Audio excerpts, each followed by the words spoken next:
We'll have three speakers in this panel, starting with Alejandro Cerda-Rueda, then Arka Chattopadhyay, and Boštjan Nedoh, our colleague from the Institute of Philosophy. So the panel will be organized in this way. We'll have like 30 minutes, 25 to 30 minutes presentations for each. Then we'll allow one question for every speaker. And then after all three speakers are done, they will come back all to the stage, and then we'll open a discussion, like for an open discussion for questions to anybody who wants to ask and to choose like the person he wants to address, or he or she wants to address the question to. So the first speaker is Alejandro Cerda-Rueda. I said Alejandro is a practicing psychoanalyst in Mexico City.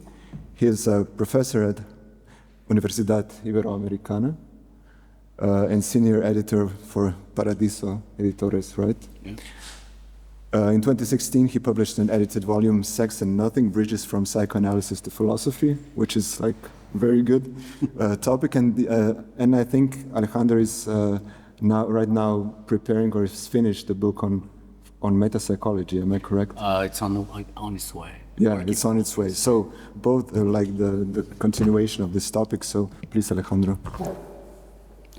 Thank you, today. Before I begin, I would like to share a brief anecdote.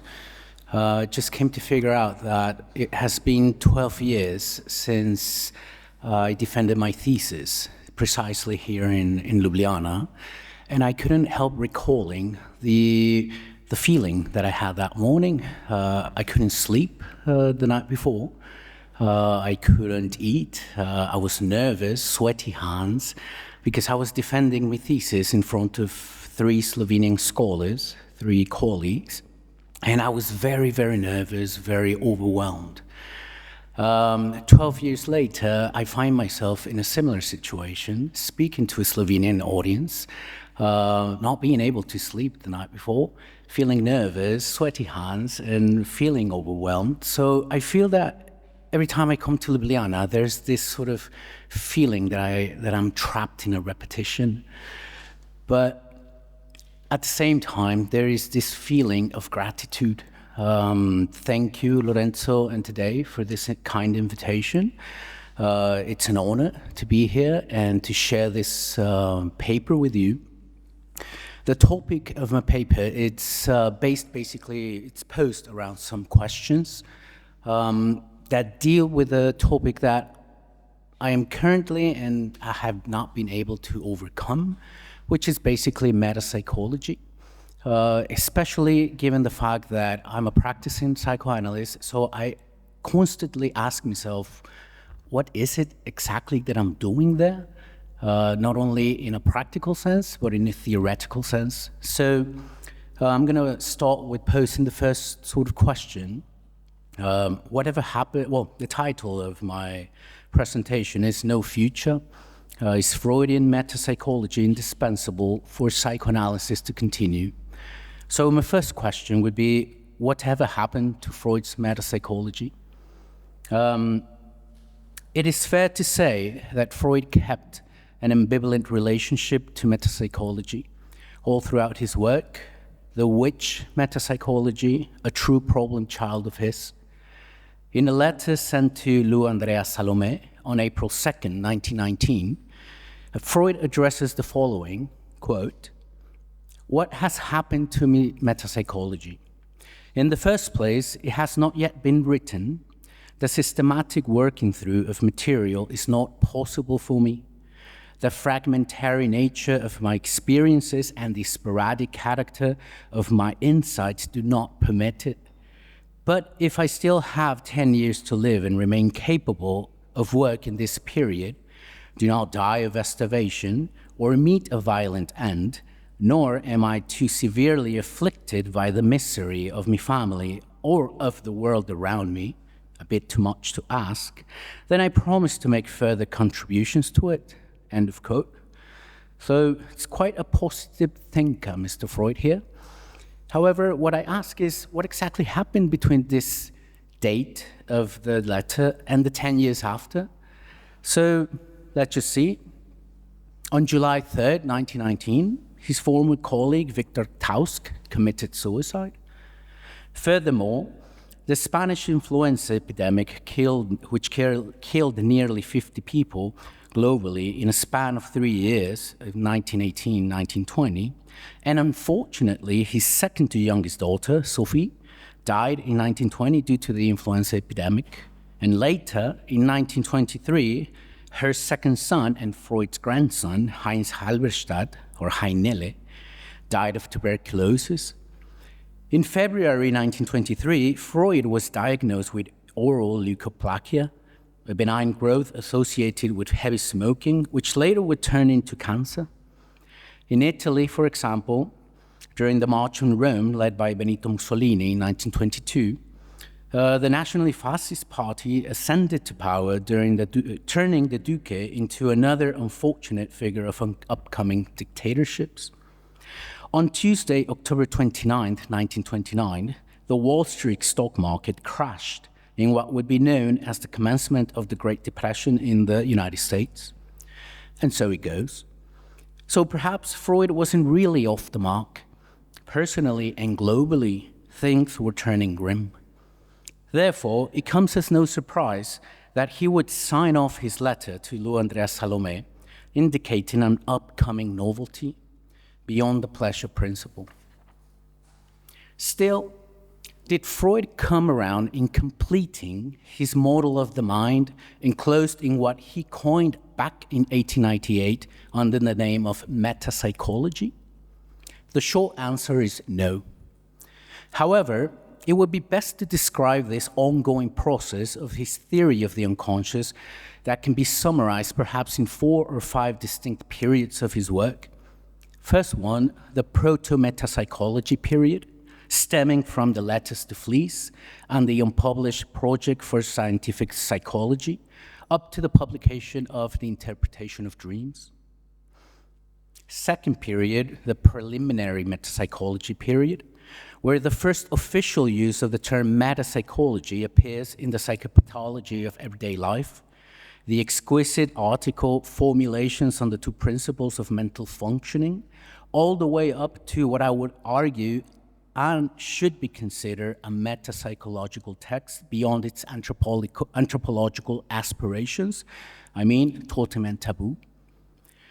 Thirdly, which I consider the first sort of metapsychology period, where Freud tries to compose a compendium of what would be considered his systematic metapsychology, a collection of 12 essays, out of which only 5 have seen the light, in which I would also include his text on narcissism.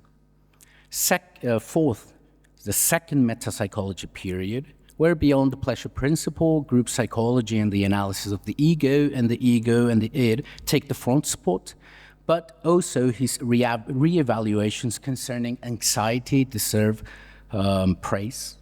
And finally, the post-metapsychology period, where his theorizations on fetishism on the body and the splitting of the ego are by far his last possible insights. I do apologize for this tiresome bullet points, but what I would like to illustrate is that indeed, Freud never completed his metapsychology because it remained a work in progress series. Nonetheless, this is not what strikes us as his ambivalent position towards his witch. When dealing with metapsychology, we find Freud at his most materialist endeavor, originating in the recollection of clinical evidence from patients, but at the same time, we also find his most speculative agonies, drive theory, invisible topographies, telepathy, oceanic feelings, that could be compared to the likes of a parapsychological adventure. How does Freud deal with this? Of course, ambivalently. On the one hand, he's still pursuing a placement for psychoanalysis as a true science. An example of this is the metabiological aspirations sought in writing Project for Scientific Psychology. But on the other, it is also a majestic cauldron of ideas where clinical experience is formalized into epistemology. I cannot help but here on the background a few of Charcot's advice in this Freudian adventure. La théorie fait bon, mais ça n'empêche pas d'exister. A possible translation could read, if theory cannot give a solid account of a given phenomena, well, so much for theory. But seriously, and this I believe should not be taken lightly, while the only metapsychology made possible by Freud arises from clinical evidence, it is only through the conceptualization of his theory of the unconscious that analytic experience remains as a true harbor for ongoing research to pursue scientific validity. This, I think, is a case strongly suggested by Tadej Trocha in his lecture entitled The Case of Metapsychology, where Freud's speculative stethoscope goes hand in hand with his case studies. In short, metapsychology remains an open-end theory, always incomplete, and constantly reformulated. Or similar to what Lacan addressed at the beginning of his second seminar, quote, for theory and practice are inseparable. The analytic relation, the direction of the practice have been realigned, end of quote. While Freud felt regularly confronted by his witch metapsychology, it is only in his continuous revision of his theory of the unconscious that he is also forced to think psychoanalytical technique again and again. A crisis in technique is indeed a call for metapsychological reformulations. In general, given the constant changes experienced by the subjectivities of patients, Freud needs his metapsychology to address the problems stemming from his clinic, be it a hysterical patient or a soldier experiencing traumatic shocks from war and neurosis. Freud is concerned to give way to the method of psychoanalysis, thus inserting analytical experience into the realm of ethics. But more importantly, which period of metapsychology are we concerned about here? According to Lacan, also in the introductory lecture to his second seminar dedicated to the ego in Freud's theory and technique, I will come back to this at the last part of my paper, quote, the metapsychological work of Freud after 1920 has been misread, interpreted in a crazy way by the first and second generations following Freud, those inept people, end of quote. Clearly, Lacan is responding to two fronts. The first one, 1950s American way of psychoanalysis as ego psychology. But secondly, he's also addressing the remaining members of the Société Psychanalytique de Paris, led by Sasha Nax, returned to neurological medical affairs when dealing with the unconscious. I cannot help but recalling, according to Elisabeth Rodinesco, how one time during one of those meetings, talking about the unconscious, it was Leclerc that actually punched Le Bobbissi, concerning about what is the unconscious. So there were very, very hard discussions there. Moreover, I would like to pause here and comment on Lacan's own ambivalent relation to Freud's metapsychology.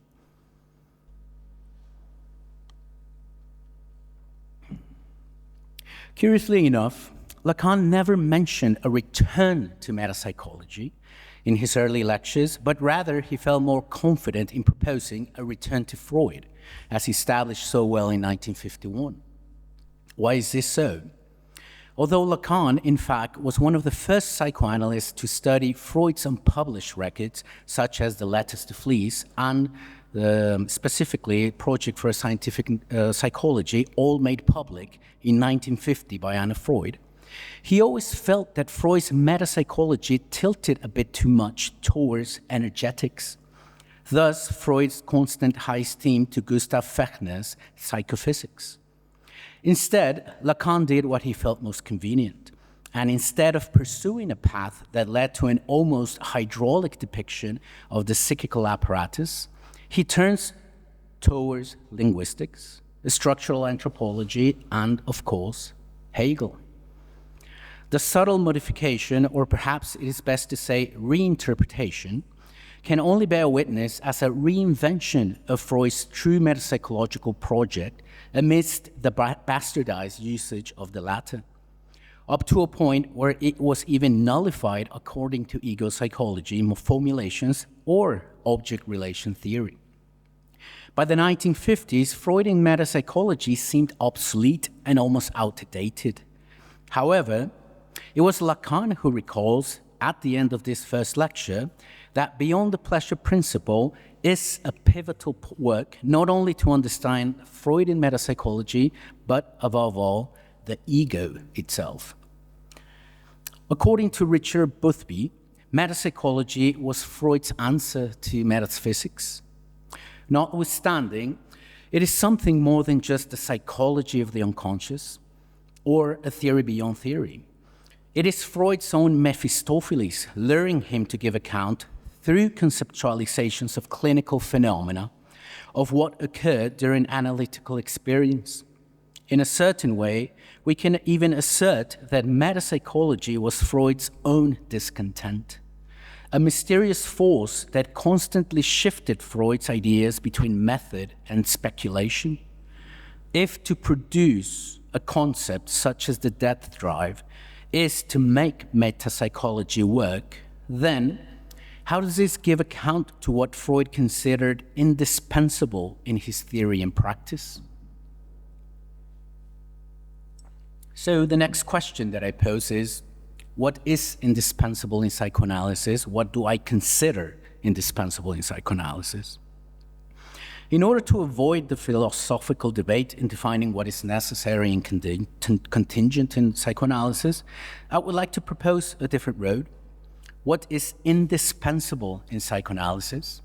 According to Latin etymology, indispensable is defined as not subject to dispensation and originates from indispensabilities, to disburse, to administer, to distribute by weight.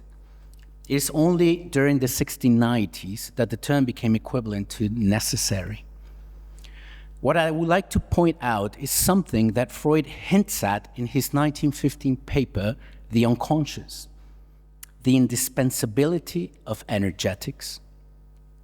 In an extensive excerpt, Freud describes the following, and forgive me for such a long quote, but begins, when a process passes from one idea to another, the first idea retains a part of its catexis and only a small portion undergoes displacement. This circumstance caused Breuer to assume the existence of two different states of catectic energy in mental life, one in which the energy is tonically bound, and the other in which it is freely mobile and presses towards discharge. In my opinion, this distinction represents the deepest insight we have gained up to the present with the nature of nervous energy, and I do not see how we can avoid making it. A metapsychological presentation would most urgently call for further discussion at this point, though perhaps that would be too daring an undertaking as yet. End of quote. In German, Freud employed Bedürfnis, which is translated as desire, urge, need, or necessity, and derived from the verb bedürfen, to require, to need. While Strachey translated this into English as most urgently, in Spanish, José Luis Echeverri established the commonality of urgent necessity for such metapsychological exposition. There are two things to point out from this valuable excerpt beyond any form of translation. To begin with, Freud's insistence of a materialistic perspective or a return to nervous energy. However, this should not distract our mindsets towards Freud's intention, because he is not attempting a return to neurology. On the contrary, his views on the conceptualization of the body will grant an origin for drive theory to be formulated or reformulated. But secondly, and perhaps more gripping, is the idea of the differences shared between bound and mobile energy.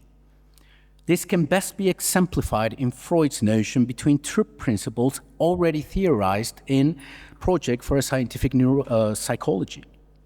On the one hand, a principle of neuronal inertia exerts neurons to divest themselves of total energy, leaving no quantity left behind, just vacuity.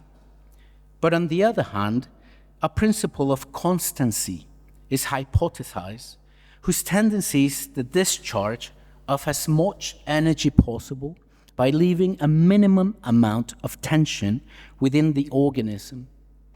Although Strachey rebrands this last principle as a continuation of the former, even to the extent at equating it to a homeostatic principle, I think Laplanche's metapsychological reading must be salvaged here, since it is only through these differences between principles, amidst vacuity and the least amount, that a clear understanding of Freudian metapsychology is made evident. While the principle of neuronal inertia may work in similar ways, such as the death drive proposed in 1920, the principle of constancy, contrarily, operates at a minimum low of energy reservation only to introduce a different pattern for libido. This difference should not be played down, since it displays the exigencies deriving from clinical experience. But returning to what is indispensable, this exigency of energetics can only be adequate if we take into consideration Freud's drive theory, the quintessential limit concept without which the topographical dimension would be utterly pointless. This energetics shouldn't be posed as a return to Fechner's psychophysics or Breuer's double consciousness, but more in alignment to Lacan's actual return to Freud, which is best understood, or I understand it, as a return to an unconscious structure-like language. Evidently, Freudian metapsychology, with its unconscious, represents an epistemological breach with respect to different philosophical, literary, and psychological discourses prior to Freud. In addition to this, the beyond implied in the meta should not be taken as that which is found outside theory itself, but rather that which lies within analytical experience to unravel the real of the clinic.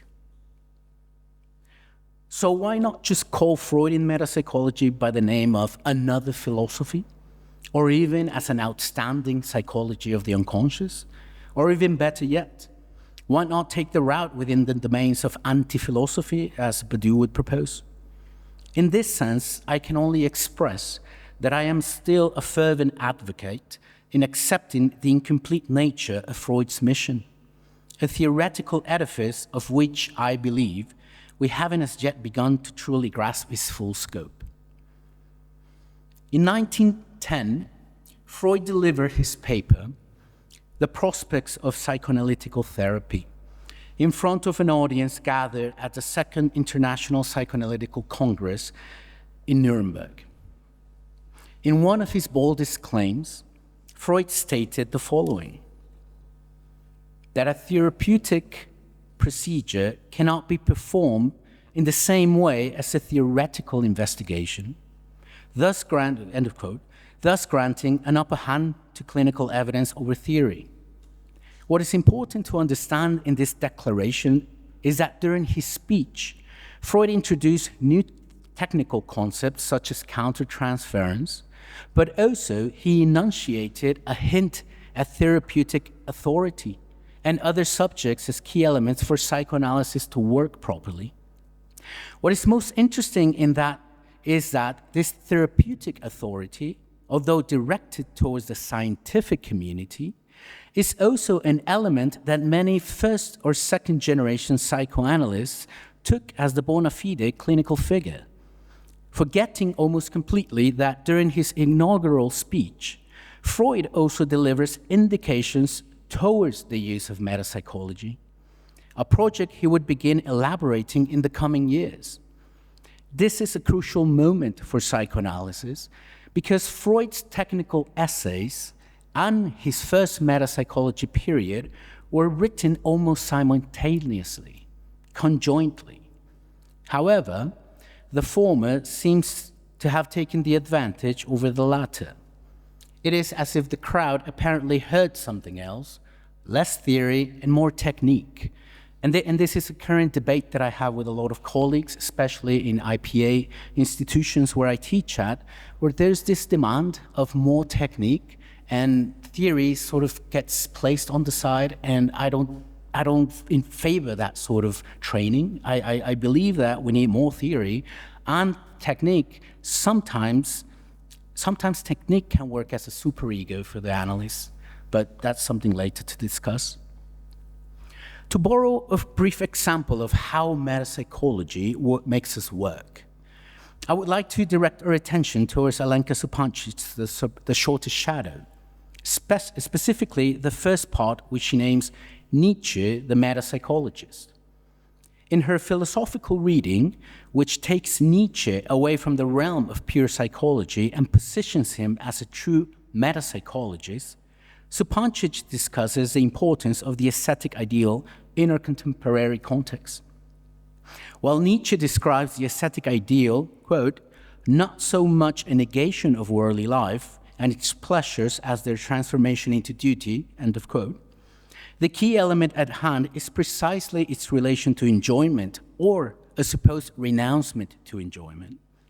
Supancic explains, quote, the asceticism involved in the ascetic ideal does not simply involve a renouncement of enjoyment, it involves, above all, a specific mode of articulation of enjoyment, end of quote. So one example that I can take directly from the clinic in this depiction is how today's depressive mental states are not so much in alignment with Freud's own classification of melancholia he did back in 1917. While melancholia back then functioned, above all, as a shadow that eclipsed the ego in regards to an excessive feeling of guilt and self-loathing, today's depressive mental states lack the evidence of guilt as it gets transformed into a sense of duty.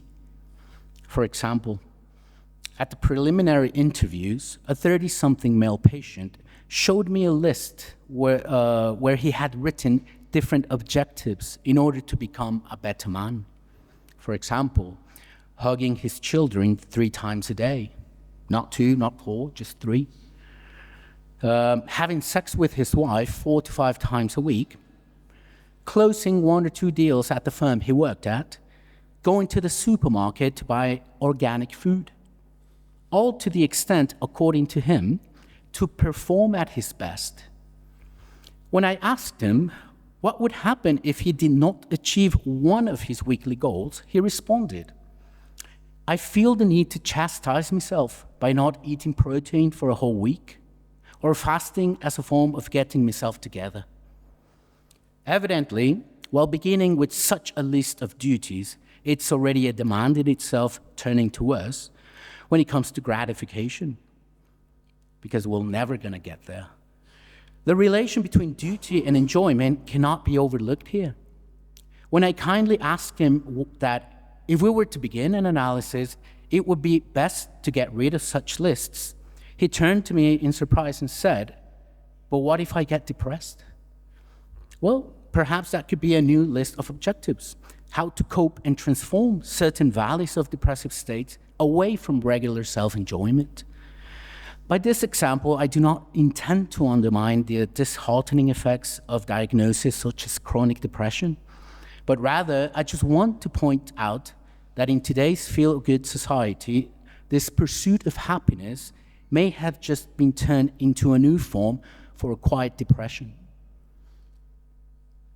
Lastly, during the 1920s, Freud's second metapsychology period stood as an attempt to give account of the contemporary demands that sprouted from his clinical work. Likewise, during the 1950s, Lacan's critique directed towards second and third generation psychoanalysts prompted a thorough revision of psychoanalysis, not only when confronting clinical achievement, but most importantly, at contemplating the politics around such maneuvers. In short, a true metapsychology that merits to be positioned in the 21st century must, above all, dictate a deep understanding of the contemporary demands, not only stemming from the clinical laboratory, but also from our current social historical affairs, thus interlocking metapsychological inquiries related to ongoing political struggles. As Samo Tomčić has rightly expressed in The Labor of Enjoyment, the clinical is political. Henceforth, this is a metapsychology that I consider indispensable for today, for psychoanalysis today. Lastly, I would like to finish or conclude with some remarks concerning the future of psychoanalysis, or what I'd like to ask is, who is afraid of theory? It comes as no surprise that Lacan's first official seminar, held back in 1953, reflected upon the importance of psychoanalytical technique, and subsequently, the following year, these observations led him to turn towards the ego in relation to theory and technique. There is a crucial statement proposed by Lacan when he begins his seminars insinuating a return to the ego, but most importantly, to technique. Why are these reflections upon the Freudian ego so important nowadays? I believe that the way the ego, the speaking I, is conceptualized by each school not only determines psychoanalytical technique, but above all, it also defines our politics.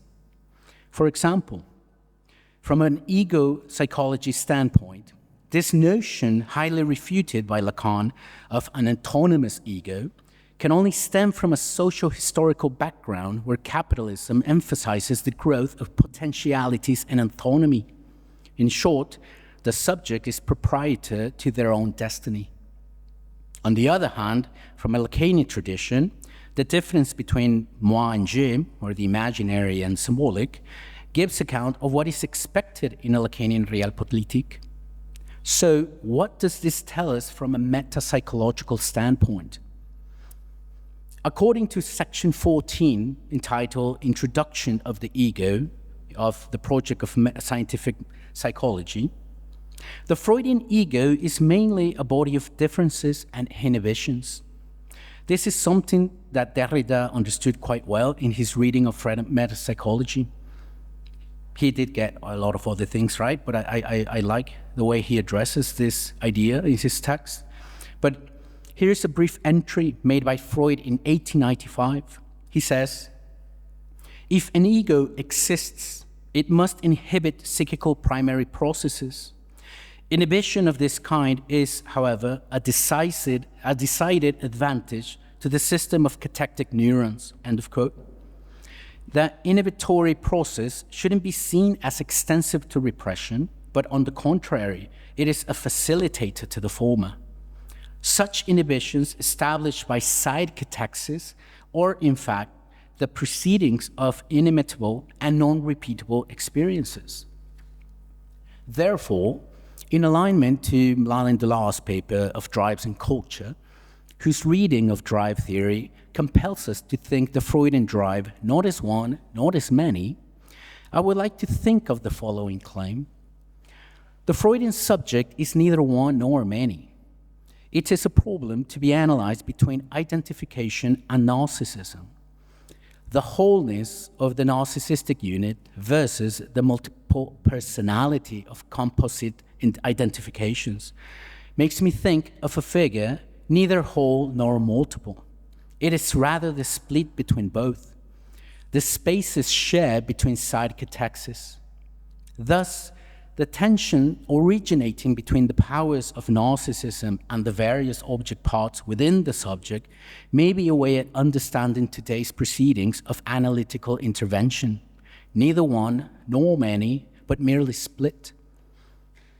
If I haven't answered the question of metapsychology's indispensability towards psychoanalysis, it is only through my own failure at not being able to complete my understanding of Freud's discovery, an adventure which can only accompany me during the extensive hours of my own analysis and my consultation room.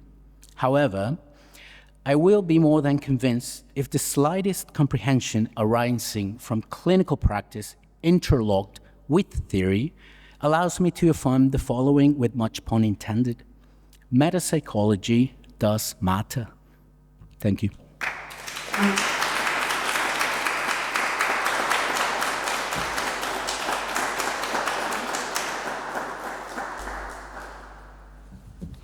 Thank you. As promised, we will allow one question. Yeah, one for now. If there is a question from the audience, anybody? There should be a microphone over there, yeah.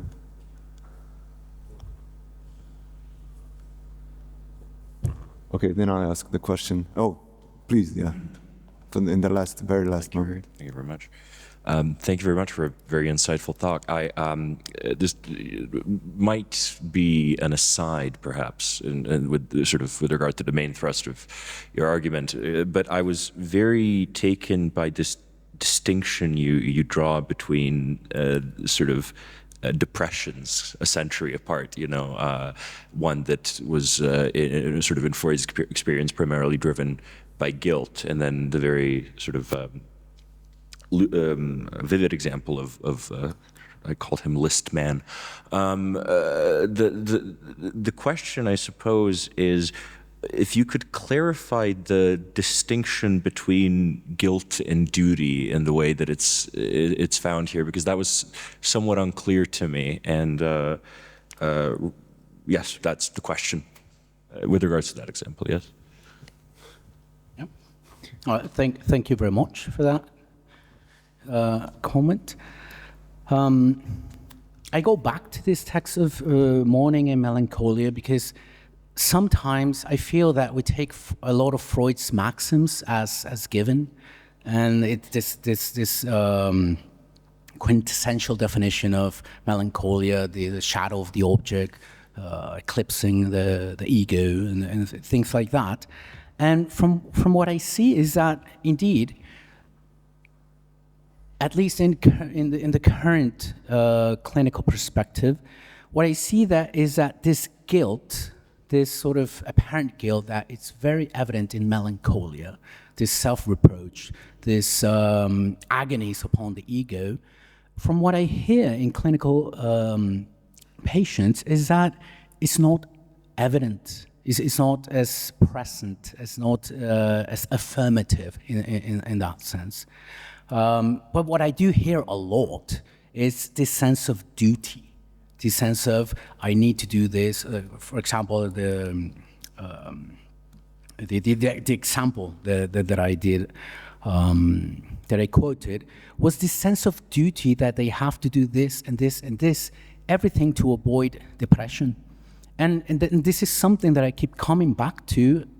Why is it in today's contemporary feel-good society, why is depression so harrowing? I don't intend to endorse it, but there is this need, in a certain way, to be able to recognize that sort of, say, guilt in some form. So another example that popped in right now, it's included in a text that was published, was I recall a patient telling me how he was unable to bring a dream. It's like I usually tell them at the beginning of the session of the interviews, whenever you have a dream, bring it around. We'll see how that works. But he was unable to do that. So instead, he took out his ChatGPT and asked ChatGPT for a dream. So, I mean, and this is one of my faults, because the idea of bringing dreams can be interpreted as a mandatory thing. So I told him, this is not how it works. It has to be something sporadic. So trying to get back to this contemporary depressive mental states, I do feel that the lack of evidence of usually how guilt used to be shown in melancholia. I do feel that that is something that is not as evident nowadays, but I do hear a lot of dutiness, a lot of I have to do this, and the answer that I keep coming back is why? But that's all I can say as. Okay, thank you. Yeah, just to have the control over time a bit. So I will thank you again. We will thank you for a couple of times. Okay, so our next speaker is Arka Chattopadhyay. Arka, please. Yeah. Arka is currently serving as assistant professor in the Department of Humanities and Social Sciences at the Indian Institute of Technology, Gandhinagar, India. He has published academic work in several edited volumes like Deleuze and Beckett, Notes, and in journals such as Textual Practice, Intervention, Psychoanalysis, Culture and Society, Journal of World Literature, European Journal of Psychoanalysis, Psychoanalysis, Culture and Society, and Problemi, among others. And also Filozofski Vesnik, if I may add. Yeah. Arka is the founding editor of Sanglab and a contributing editor to Harold Pinter Review. He is the author of Beckett, Lacan, and the Mathematical Writing of the Real from 2019. He has co-edited Samuel Beckett and the Encounter of Philosophy and Literature, and guest-edited Samuel Beckett and the Extensions of the Mind in 2017. He's finishing work on a monograph on post-humanism and has a forthcoming co-edited volume on Badiou and modernism. He has been awarded the Charles Wallace India Trust Fellowship 2022-2023 at the University of Edinburgh and Harry Ransom Center Fellowship 2023-2024 at the University of Texas at Austin. Please, Arka. Thank you, Tadei, and thank you, Lorenzo, for this great invitation. It's a bit, I'm a little anxious to echo what Alejandro said, and let's see if I can manage to disappoint the other. My main title has changed a little bit. It's not really a paper that eventually goes into the politics of the real, so I've modulated it a little bit as philosophy and psychoanalysis as anti-philosophy, partially because I didn't want to repeat an argument that I've kind of made in the chapter that I contributed to the book we are editing. It's going to come out next month. We have finished editing now, Arthur Rose and I, on Badiou and modernism. So just to jump into this paper, because it's long in my head and long on paper too. How are Jacques Lacan's 4 fundamental discourses linked to Alain Badiou's 4 conditions? Can we use this link to understand the dialectic of philosophy, anti-philosophy, and psychoanalysis? Let me start by rather cursorily mapping Badiou's conditions onto Lacan's discourses and vice versa. In Lacan, science is structurally homologous to the hysterics discourse. Seminar 17, of course, but more sort of specific formulations perhaps in Television and the Columbia lecture on the symptom that would attest to this. Science as matheme features twice in the discourse theory as the very formalization that organizes the discourses in a diagrammatic way. The second science is a metastructure for the discourses, somewhat like philosophy is for Badiou, qua the 4 conditions.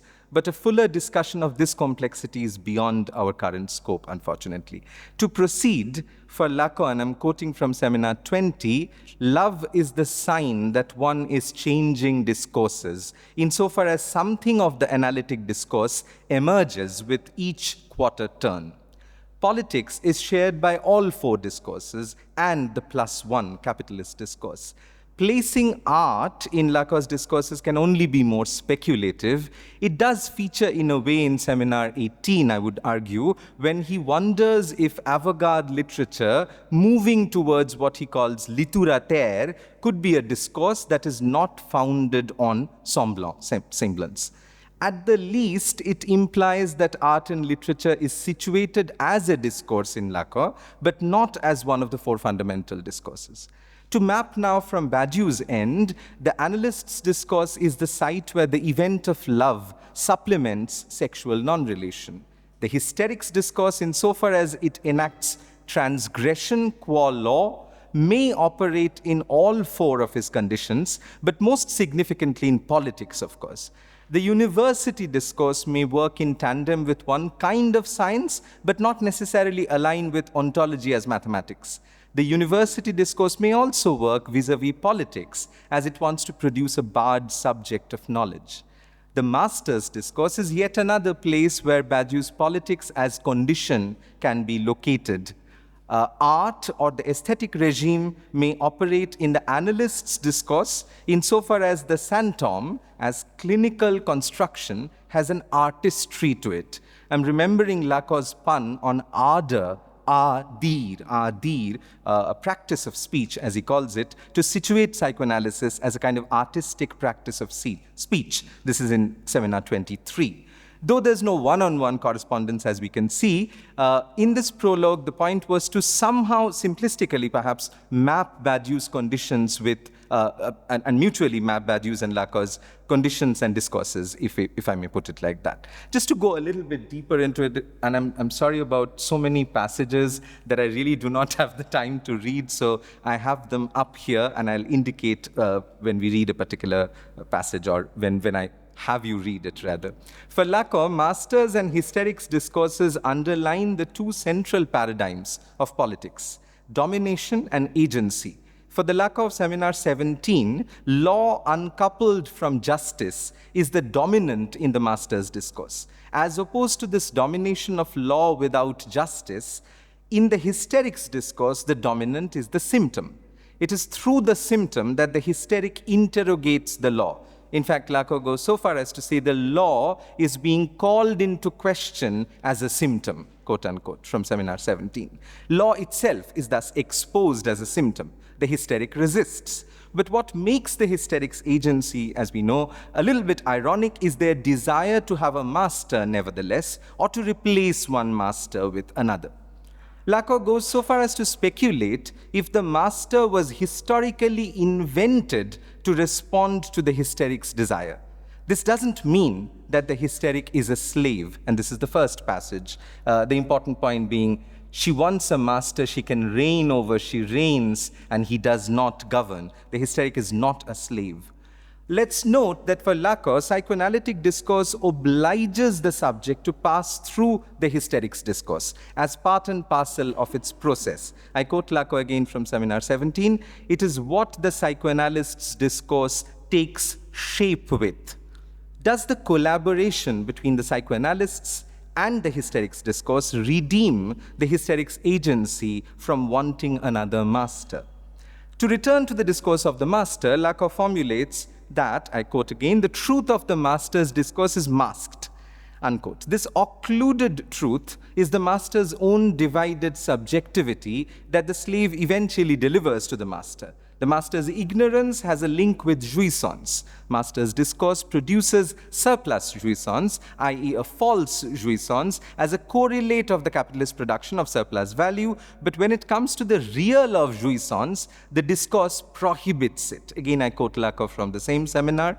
Simply by fulfilling his function as master, he loses something, It's at least through this something lost that something of jouissance has to be rendered to him, specifically surplus jouissance, unquote.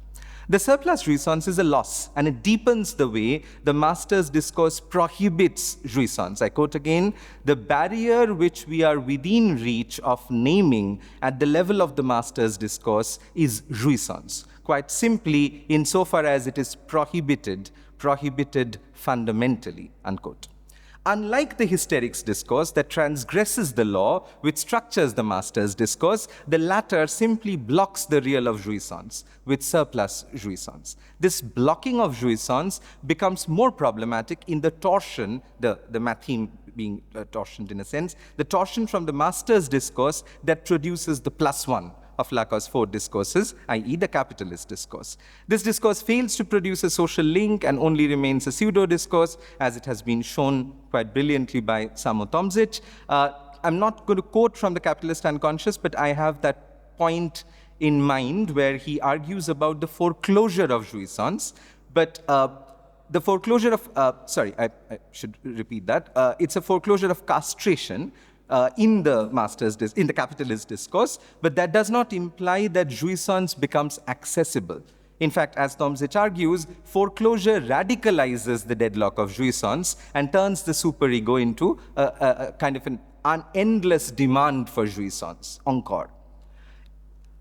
If the capitalist discourse that Lacan added to his four fundamental discourses as a +1, it is a discourse that cannot forge any social link, again an argument that has been very clearly made by Tomzich and others. In other words, it doesn't qualify as a discourse in the strict sense of the term. It's due to this blockage of social link and foreclosure of jouissance that Lacan declares that psychoanalysis must find an exit for the subject from the capitalist discourse. This is, of course, in Television. This is a Lacanian declaration duly highlighted, of course, in The Labor of Enjoyment, Tomzich's book. And he quotes Lacan, this is not the passage, sorry. The intrusion into the political can only be made by recognizing that the only discourse there is, and not just analytic discourse, is the discourse of jouissance. This is Tomzich quoting Lacan. At least when one is hoping for the work of truth from it, unquote. Though the political here becomes an effect of a discourse of jouissance, both the masters and the capitalists' discourse would precisely block this jouissance. This doesn't make the two discourses non-political, of course. It makes them allies for a politics of domination as opposed to a politics of agency, resistance, and solidarity that the hysterics and the analysts' discourse collaboratively elicit. This is the point I'm trying to make. Let me install here the point that for Lacan, philosophy plays a crucial historical role in constructing the master's discourse. We will see how this distinguishes his anti-philosophical vision of philosophy from Badiou's philosophical vision of philosophy. In his seminar on Lacan, Badiou chooses not to go into Lacan's critique of philosophy as a master's discourse, but argues instead that for Lacan, philosophy claims to be exempted from the rotation of discourses. This makes philosophy self-foundational in Badiou's Lacan, but for Badiou alone, philosophy cannot found itself, as it doesn't have a truth of its own. We will return to this point, but let's establish Lacan's critique first. So in Seminar 17, and this leads us to the second passage, we're not yet there, Lacan argues that philosophy in Plato's time constituted the knowledge of the master from the slave's knowledge. This is what makes it complicit in the master's discourse and its politics of domination. I quote Lacan, philosophy in its historical function is this extraction, I would almost say this betrayal of the slave's knowledge in order to obtain its transmutation, into the master's discourse, unquote. Discussing the shift that happens from the ancient to the modern capitalist master, Lacan signals, I quote again, a modification in the place of knowledge, unquote, for which he holds philosophy significantly responsible. He goes on, I quote again, capitalist exploitation effectively frustrates him, the him here is the dispossessed proletarian, he has been talking about this, of his knowledge, I continue quoting, of his knowledge by rendering it useless. What in a type of subversion gets returned to him is something different, master's knowledge. And this is why all he has done is change masters, unquote. What returns to the slave turned dispossessed proletarian is the master's knowledge. The proletarian doesn't get their own knowledge back, in other words, the knowledge that was stolen away by philosophy as a master's discourse. Lacan's example is Plato's dialogue Meno. This is a slightly long but astonishingly clear passage from Seminar 17 where he shows how in Meno there's a way in which it's the master's knowledge that gets solidified from the slave's knowledge. If you follow the boldface, I'm really sorry, I don't have the time to read it through. Lacan's anti-philosophical position is thus premised on philosophy's implication in the master's discourse that robs the slave of their knowledge. This is fundamentally different from Alain Badiou's vision, where philosophy has no such power because it doesn't have a truth of its own. For Badiou, philosophy is not a truth process by itself, but a site that, and this is the term he uses, that composibilizes the truths of the four conditions of art, politics, science, and love. In being an event, Badiou's reflection on philosophy's composibility of extraneous truths assumes a distance from any, and this is a an expression he uses, this is passage 3, foundational ambition. It's the same term he used when he was critiquing Lacan's point about philosophy being self-foundational and as if exempted from the rotation of the discourses. Foundational ambition. So again, philosophy here is in some sense reduced to this activity of seizing truths external to itself, as Badiou says in Conditions, which this act of seizing, this act of seizing gives it a, I quote, a subtractive dimension with a whole at its very core. I quote Badiou, philosophy, because its central category is empty, is essentially subtractive. Philosophy must indeed subtract truth from the labyrinth of meaning, unquote. In the first manifesto for philosophy, Badiou highlights that philosophy's operations with truth are not totalizations. That's the term. His insistence that philosophy is not implicated in any epistemic mastery further comes out in the position that philosophy cannot and must not suture itself to any one of the four conditions, nor should it bring the four conditions together to form any unicity. If philosophy's movement of composability stops, it becomes sutured to any one condition. I quote Badiou from the first manifesto, a suspension of philosophy can result from the restriction or blockage of the free play required in order to define a regime of passage or of intellectual circulation between the truth procedures conditioning philosophy. I'll have to compress this a little bit, but the point I'm trying to make is Badiou underplaying the power of philosophy that lies in the subtractive function, whereby philosophy can take care of truths, and this is the language he uses, take care of truths that do not belong to itself. In this taking care of, there is power, even though Badiou wouldn't acknowledge. Let me also make this point here that for Badiou, the four conditions are temporal, insofar as they precondition philosophy in an anteriorist sense. And I'm not going to go into the citations I have here, but it's about composability of time. This is in Conditions, where he talks about philosophy is concerned with the composability of time. So the conditions are composable in a temporal sense as well. And he says philosophy is like, it serves as a passage between the procedural actuality of truths and the open question of their temporal being. Let us return to Lacan's critique that philosophy solidifies the master's discourse. There's a paradoxical extension of Lacan's argument that sets us into Badiou's analysis of Lacan as an anti-philosopher. And this is, I think, passage 4. In Seminar 17, after showing how philosophy encodes the slave's knowledge as the master's, Lacan questions the master's desire to know. In fact, he provocatively formulates in this passage, as you would see, that it is the philosopher who inspires the master to desire knowledge. Unlike the classical master, who didn't want to know anything in a strong epistemic sense except wanting to make the system work, the desire to know is a proclivity of the modern capitalist master. Philosophy is implicated in shifting the master's discourse into the capitalist discourse. Badiou's position, as we've seen, is a far cry from this particular anti-philosophical diatribe. While the Lacan of Seminar 17 holds the philosopher culpable for injecting in the master a desire to know, Badiou in his seminar on Lacan argues that there is no desire for knowledge in Lacan, but only a passion for ignorance. He quotes Lacan from the introduction to the German Ecrit to make this point. If at all, for Badiou, there could be a love of knowledge, but there cannot be a desire for it. This is Badiou's extrapolation from Lacan. From this Lacanian thesis, Badiou approaches the category of love of truth. Again, I don't have the time, but these are some citations from the seminar that make the point that I've summarized here.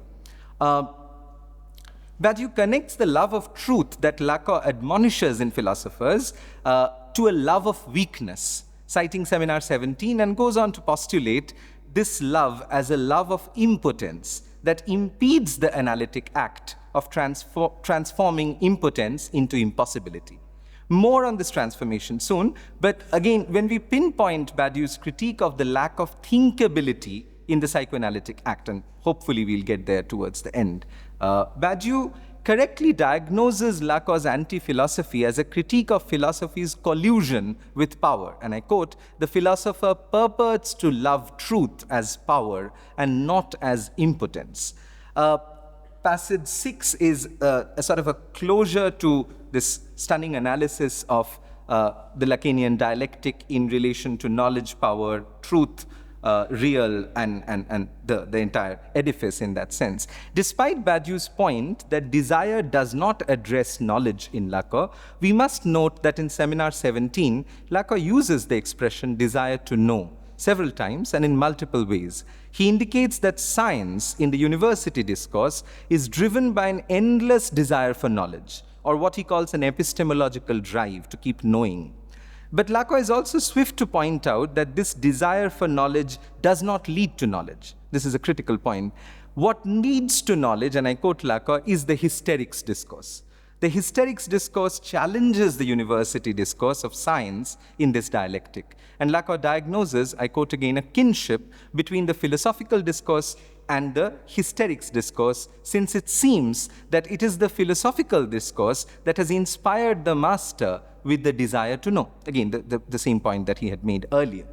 To just problematize Badiou's reading of Lacan on the latter's point that there is a hysteric desire to know which produces knowledge with jouissance, as opposed to the university's desire for absolute knowledge that abolishes jouissance. Again, a point made in Seminar 17. What adds to this problematization is Lacan's thesis in Seminar 20 that thought is jouissance. And this, I think, is a sort of a response to Badiou's critique that ultimately the psychoanalytic act of the cut remains unthinkable because it cannot be located within an apparatus of thought. We'll perhaps be able to at least touch upon this reading a little bit. I'm aware of time.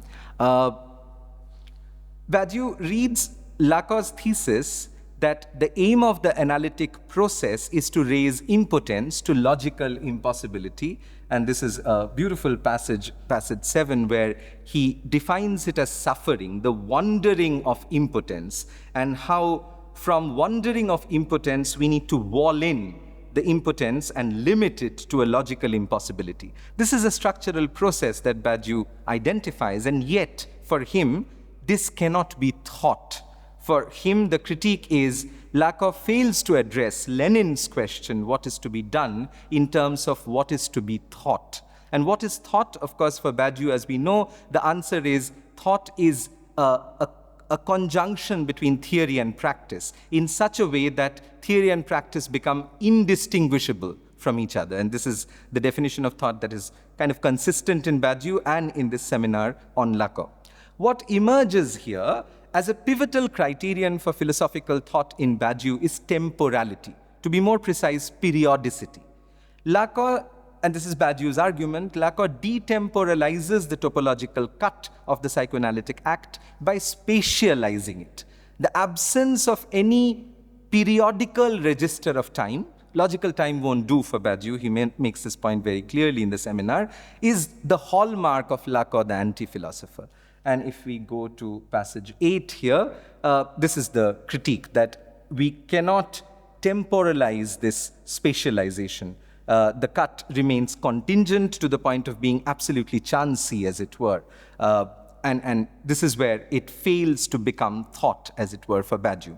So this is the idea that there's a detemporalization at the core of Lacan's anti-philosophical position. But Badiou would relate it generally with anti-philosophy. Lacanian anti-philosophy, I quote, in an almost silent tension maintains that a cut in the spatial torsion will dispense with all rules of time. I mean, the critique becomes stronger when he says Lacan fails to give us the rules of the game when it comes to psychoanalysis. What does he eventually propose as a thinkable structure for the psychoanalytic act is something that remains vague at best for Badiou. What I want to do, and I know I'm kind of running out of time, what I want to do very briefly now is to look at 3 moments from being an event. So I'll have to skip a little bit, I'm sorry about this.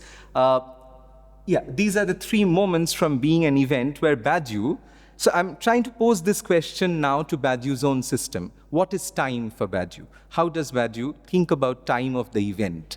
given that there is a sort of homology, even though he will deny it, of course, a homology between the encounter with the real in Lacan and the event, the theory of the event in Badiou.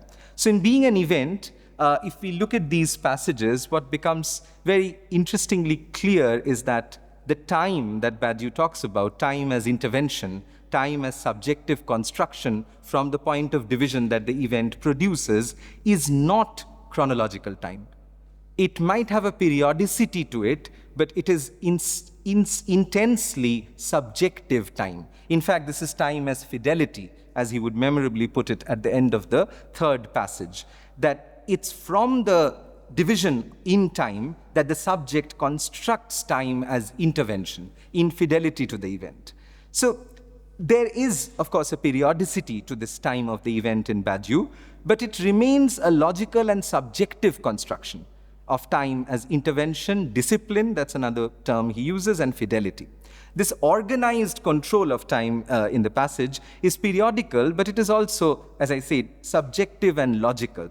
Again, just to go back to that thesis I very briefly touched upon in Seminar 20, Lacan formulates thought is jouissance.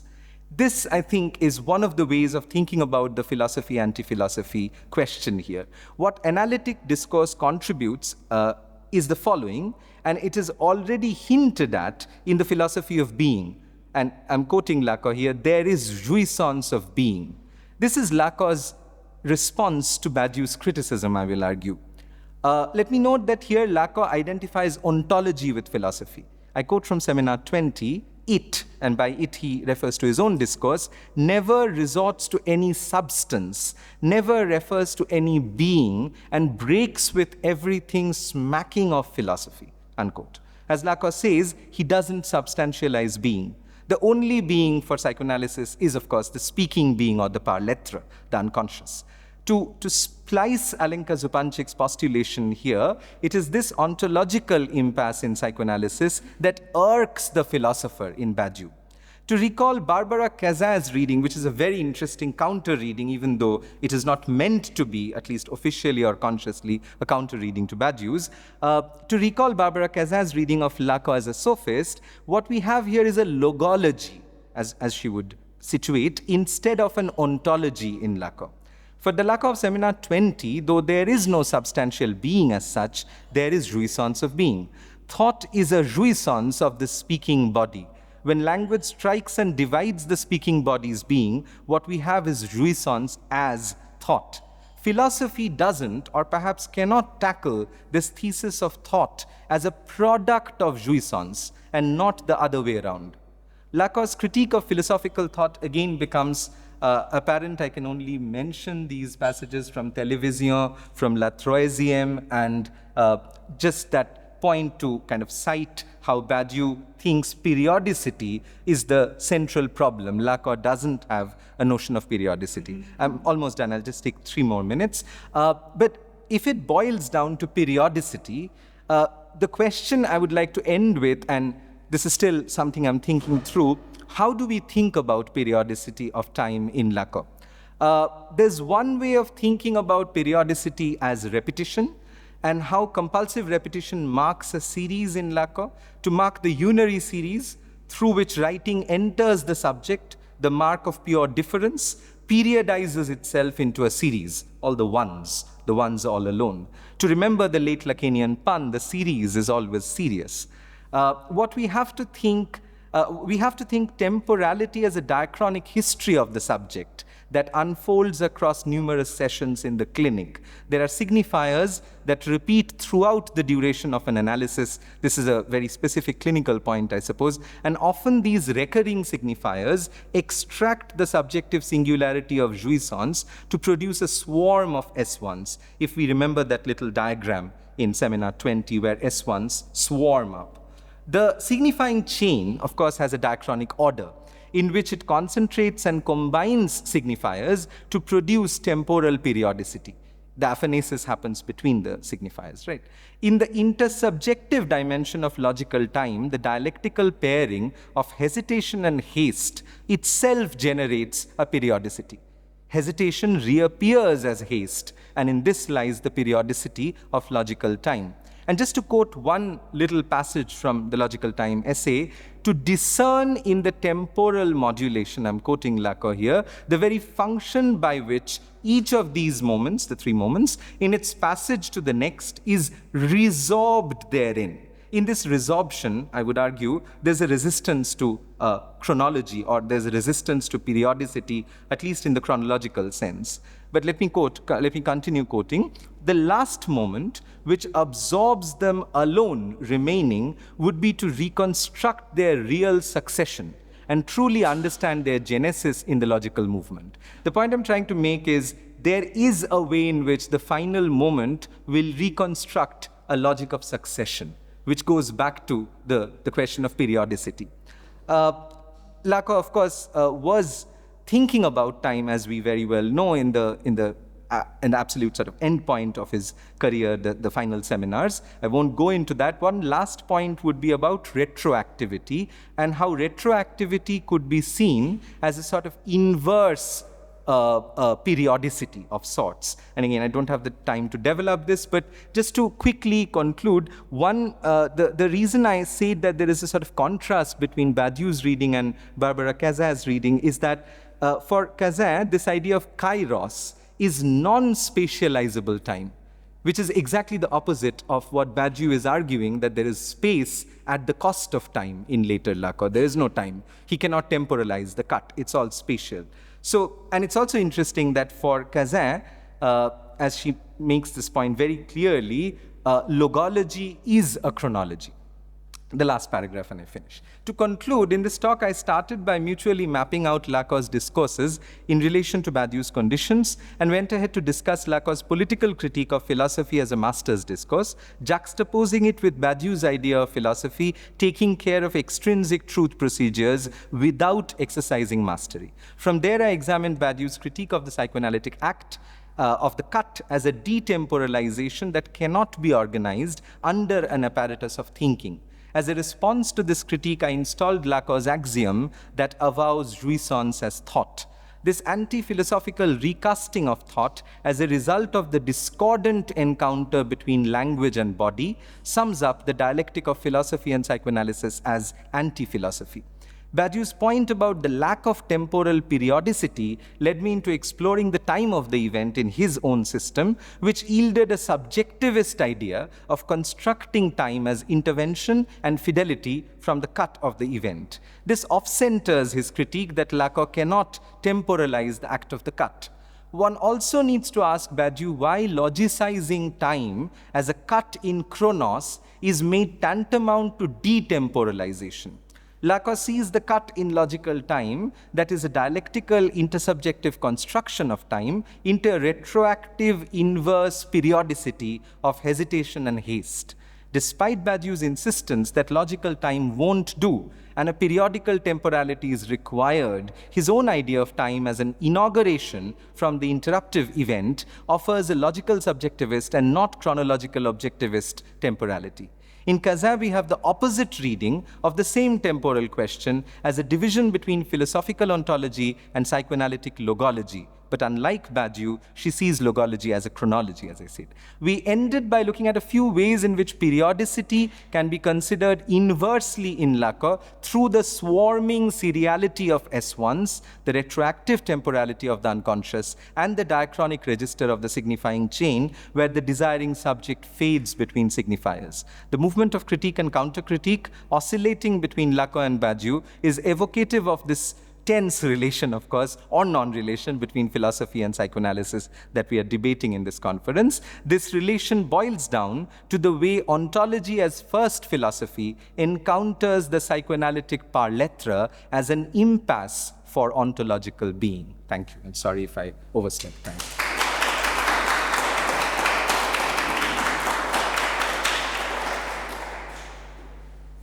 Okay, time is our master, and so I will break the rules that I set. Thank you, Arka. But you won't get the question, so this is the price. But okay, I will invite. I mean, you will come back after Boštjan's lecture. Boštjan, please, can you join us?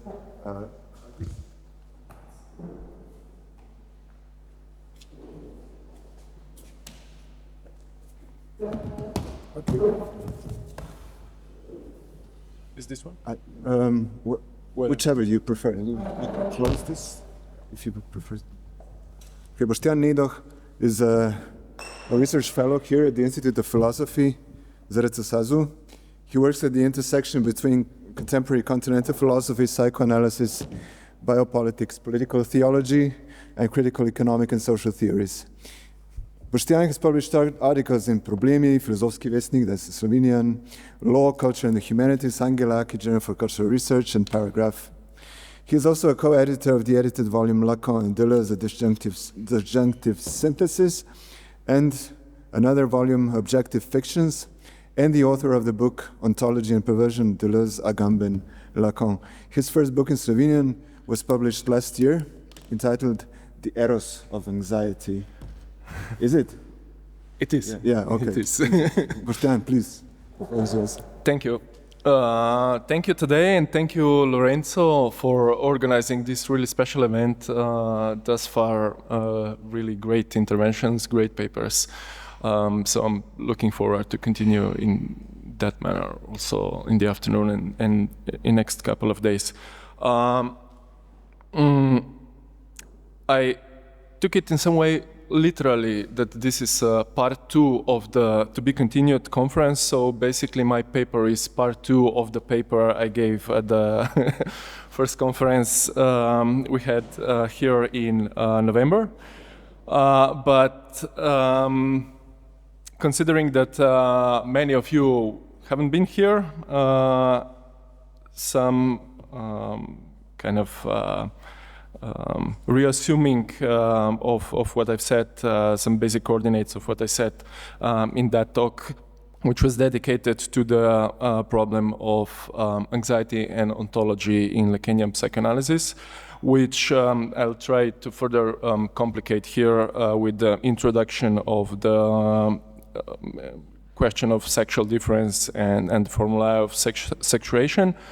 And if there is going to be time, I'm not sure about that, just last page, condense working progress on the question of atheism in the formulas of sexuation. So let me just briefly reassume some basic points. In seminar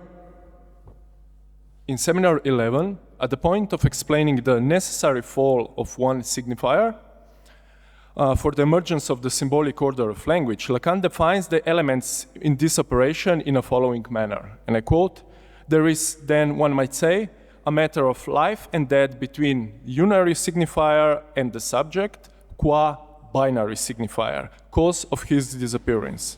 The Vorstellungsrepräsentanz, ideational representative, is the binary signifier. The signifier constitutes the central point of Urverdrängung, or primal repression." End of quote. In this passage, Lacan makes it clear that the symbolic order of language constitutes itself as such and starts running according to the logic, to notorious logic of the signifier, only when one signifier, Lacan calls it binary, gets repressed. This primarily repressed signifier is the subject itself, which can be read here simply as barred or erased signifier, crossed out. Furthermore, the subject as primarily repressed signifier amounts to what Lacan in the essay Science and Truth, but also on many other occasions, bless you, conceives as material cause, which suggests that the primary repression of the first signifier is formative for the structure of language as such. In short, it is primary repression that structures the language according to the logic of signifier, so that the unary signifier, which is the point of subject's unconscious symbolic identity, represents the subject for all other signifiers. If there would be no primary repression, no signifier crossed out, there would also be no subject to be represented by one signifier for other signifiers.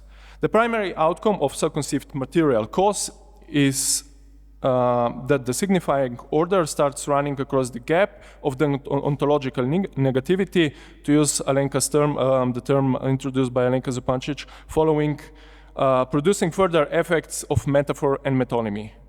The signifier represents the subject for another signifier. Here means that the unary signifier functions as a metaphor for the subject, replaces the subject, or starts representing him, while because it represents the subject for all other signifiers, it makes the subject, as repressed, being metonymically contained in the signifying chain and in the fantasy as well.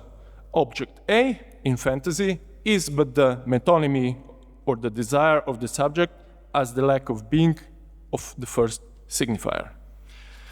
So let me now come back to this initial quote from Lacan and further comment upon Lacan's observation that for the subject, its relation with unary signifier or S1 is a matter of life and death.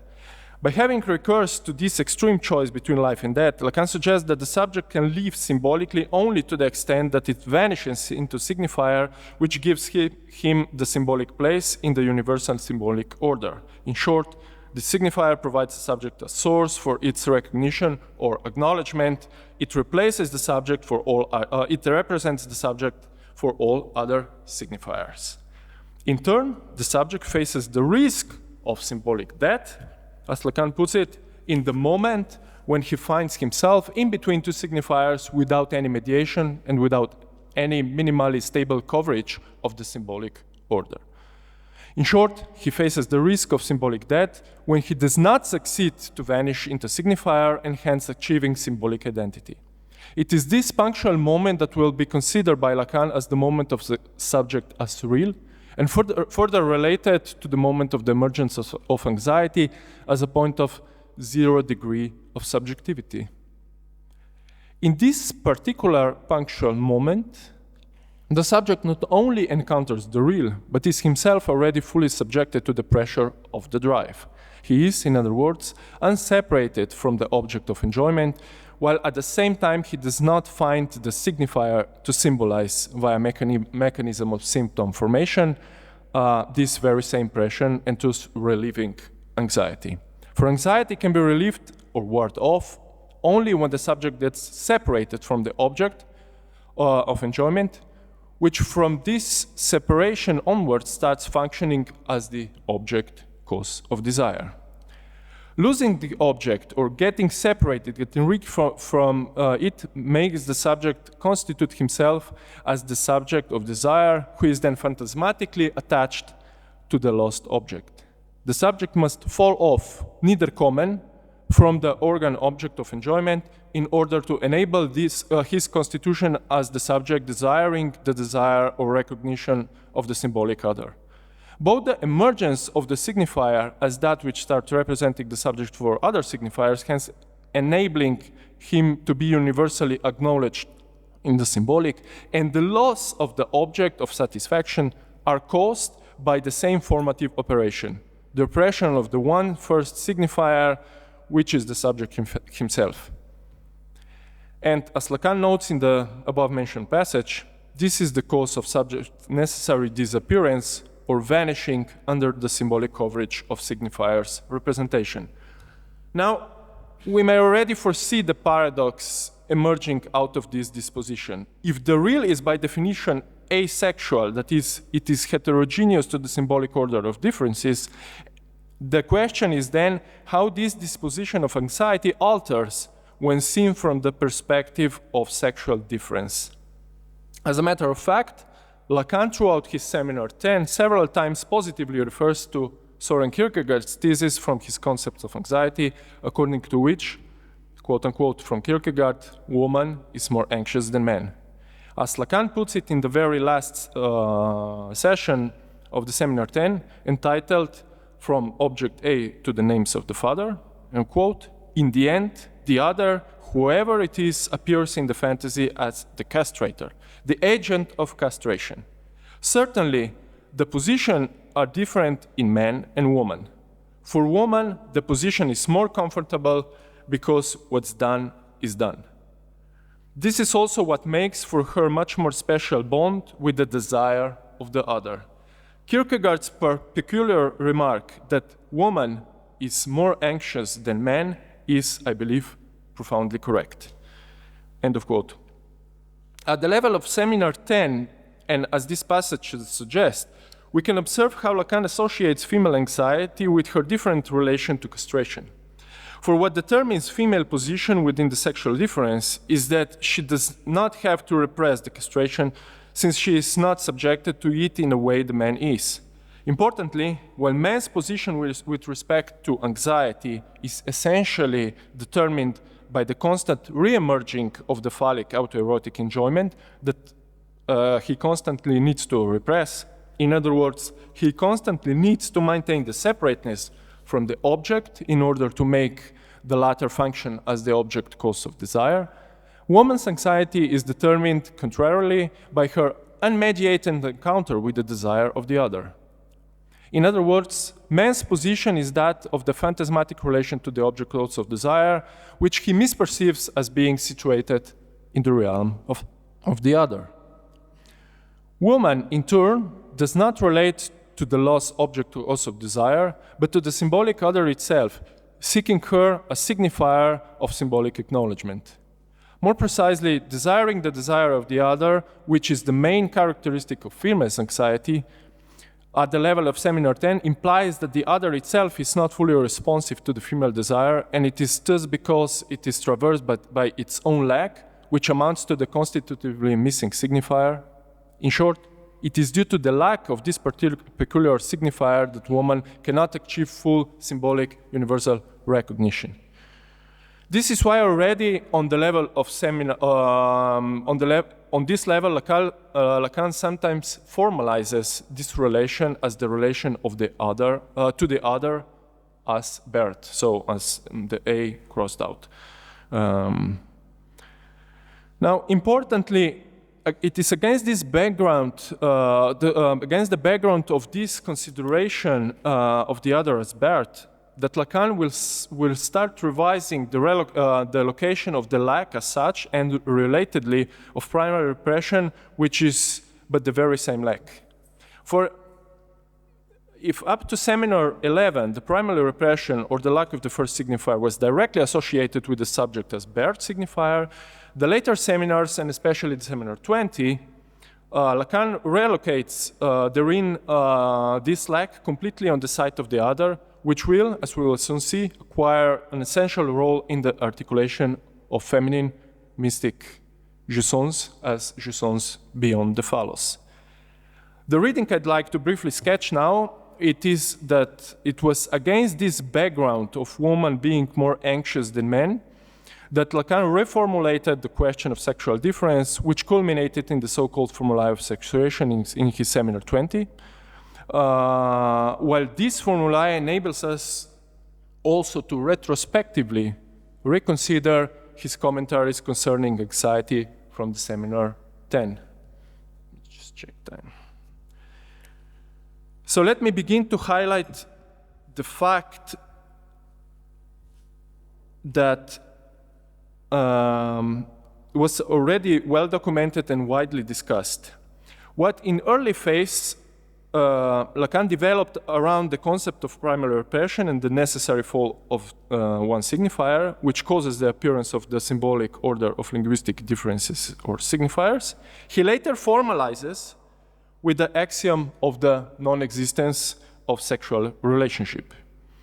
In fact, the moment of primary repression is the moment of the emergence of the structural place, which Lacan marked with the matheme of the Bert other, so the signifier of the lack of the within the other.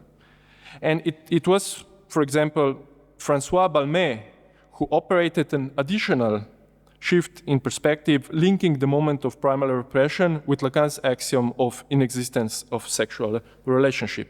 I quote briefly, "The unconscious as knowledge is itself dominated by a central fault or whole. As Bert A also writes down the whole of primary repressed, which centers and limits all knowledge and which finally coincides with the absence of sexual relationship. Lacan will place here the name of the Father, that is to say, God." End of quote. So likewise, the primary repression, the non-existence of sexual relationship, accounts for the structural absence of the signifier which would signify sexual relationship between two sexes. In short, there is no ratio, or measure which would permanently render this relation not simply inexistent. People indeed engage again and again in such relations, but rather precarious, unstable, and finally pathological. Lacan articulates the link between primal repression and the inexistence of sexual relationship, as well as the simultaneity of their reciprocal appearances in his seminal 20, by developing the theory of so-called other satisfaction. With this term, Lacan tries to slightly redefine the concept of jouissance in contrast with the previous phase of his teaching, previous phases. One may say, if jouissance was previously defined as that which is mythically lost in the act of subject's alienation, so that the subject, insofar as it is constituted as that which one signifier represents for another signifier, loses jouissance. The other satisfaction here, contrarily, signifies precisely the additional surplus satisfaction of language, the satisfaction of blah blah, of the stupid repetition of signifiers, which appears in the structural place of the absence of immediate direct satisfaction. However, this by no means implies a positive existence of any kind of the original or primal satisfaction, which would precede the other satisfaction. Rather, the other satisfaction emerges at the place of the lack of primal satisfaction, which already appears as lacking from the very first time. And then I will try to skip couple of passages, couple of sentences here. Let me just give you a quote where Lacan in Seminal 20 directly links the idea of inexistence of sexual relationship with the structural point of primal repression. Here he goes. I quote, "In the end, if this jouissance comes to someone who speaks, and not by accident, it is because it is a bit premature. It has something to do with the renewed sexual relationship concerning which he will have only too many occasions to realize that it doesn't exist. It is thus second rather than first. There are traces of it in Freud's work. If Freud spoke of Urverdrängung, the primal repression, it was precisely because the true good everyday repression, it's not first, it is second. People repress the set jouissance because it is not fitting for it to be spoken. Repression is produced only to attest in all statements and in the slightest statement that what is implied by the statement that I just announced, the jouissance is inappropriate, non-docet, to the sexual relationship. This is precisely because the said jouissance speaks to that sexual relationship is not. Lacan points here is simply that said jouissance or satisfaction of blah blah emerges only at the structural place of primarily repressed, at the place of the inexistence of sexual relationship. And as such, jouissance does not fit this inexistence precisely because there is nothing that it could fit. The inexistence of sexual relationship is a negative measure. It's not the measure against which something positive could something positively be measured.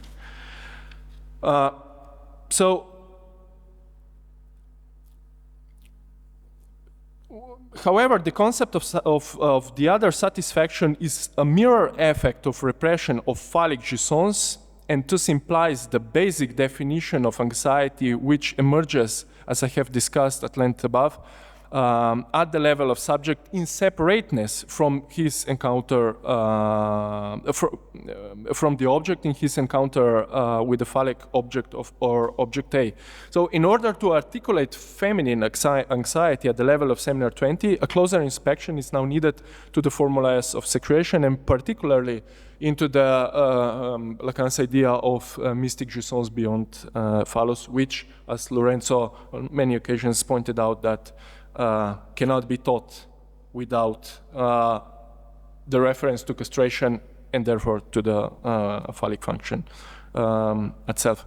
Recall very briefly, Lacan presents the male side of the formulas of sexuation with two contradictorily logical propositions, both of which are true, of course. And here, just a bibliographical note, I here rely on basically three readings, mainly on Alenka's reading of Sexual Difference, of Jones' reading from Read My Desire book, and of Lorenzo's reading from his Note 2. Two logical propositions constituting the male side of the formula sexuation. The first is there is at least one X that is not submitted to the phallic function, and contradictory statement proposition is all X's are, or every X S is submitted to the phallic function. So both formulas taken together show nothing other than the construction of universality on the foundation of an excluded exception. All men are submitted to the phallic function, that is, in order to symbolically exist in the realm of the other, they must lose a part of their own being, the subject, therefore the subject has a lack of being, on the condition that one, the phantasmatic primal father of the primal horde, the Urvater, is not excluded, is not submitted to the phallic function. If the figure of primal father is associated with the realm of freedom as different from the realm of prohibition, it is because he has, albeit phantasmatically, access to the desire for of the mother, which is precisely what must be repressed and prohibited by all other symbolically existing men. No wonder that Lacan elsewhere defines desire as always already the desire for something else. So what is important here is that in this, on the male side, I would say anxiety emerges not simply in subjects encounter with the signifier of the lack in the other, but it emerges in his encounter with the object A, which is at the same time the object of the drive and that of the fantasy. This is the reason why anxiety functions as a generator on this side of the formulas, as a generator of repression, as Freud already noted. Repression amounts, in the first place, to the repression of phallic jouissance, of which first consequence is that jouissance speaks about something else, as Lacan puts it. The basic formula of fantasy is the relationship of simultaneous conjunction and disjunction of the subject and the phallic object as a lack of being. Therefore, subject's anxiety, which might be also called phallic anxiety, emerges when the object A appears within the frame of the fantasy. That is to say, the object appears at the place of its own absence. In other words, the subject is flooded by anxiety in the moment, not when he loses, but when he finds the phantasmatically lost object of its own being, the object he had to sacrifice in order to be inscribed into the symbolic. Now, contrarily to male side, which constitutes itself as universal based upon the excluded exception, the female side of the formulas of sexuation constitutes itself on the basis of combination of double negation and infinite judgment. There is not one X that is not submitted to the phallic function, and logically contradictory proposition is not every X is submitted to the phallic function. Taken together, these two propositions logically restates Lacan's clear emphasis on the problem of woman's position with respect to phallic function. Contrary to the dominant reading, which regards woman as simply excluded from the phallic function, Lacan insists that woman is submitted to the phallic function. There is no woman, no X, which is not submitted to the phallic function. The point is only that she is not all within it, so not all within phallic function, that something, feminine jouissance, is added to her being in the phallic function. As Lacan puts it, quote, but, and this is the whole point, she has different ways of approaching the phallus and of keeping it for herself. It is not because she is not wholly in the phallic function that she is not at all there. She is not at all there. She is there in full, a plane. but there is something more, en plus, end of quote. By evoking this something more, en plus, Lacan points to the beyond phallus of feminine jouissance. Something more, something extra is added to the phantasmatic and therefore failed totality of phallic jouissance supported by fantasy.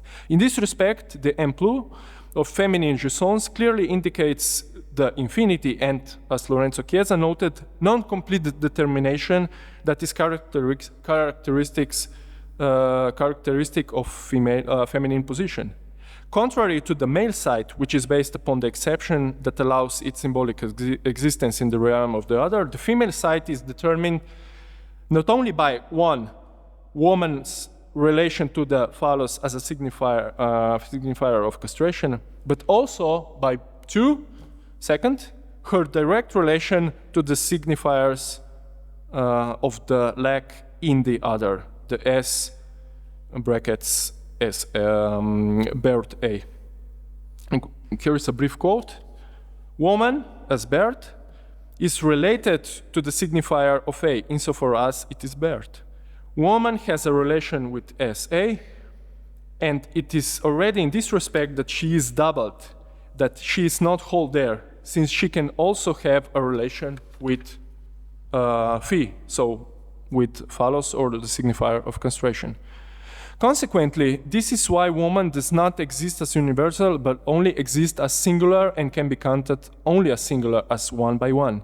However, this counting one by one never achieves totality, which would, in the last instance, only allow the finality of woman's existence in the symbolic, that is, as universal.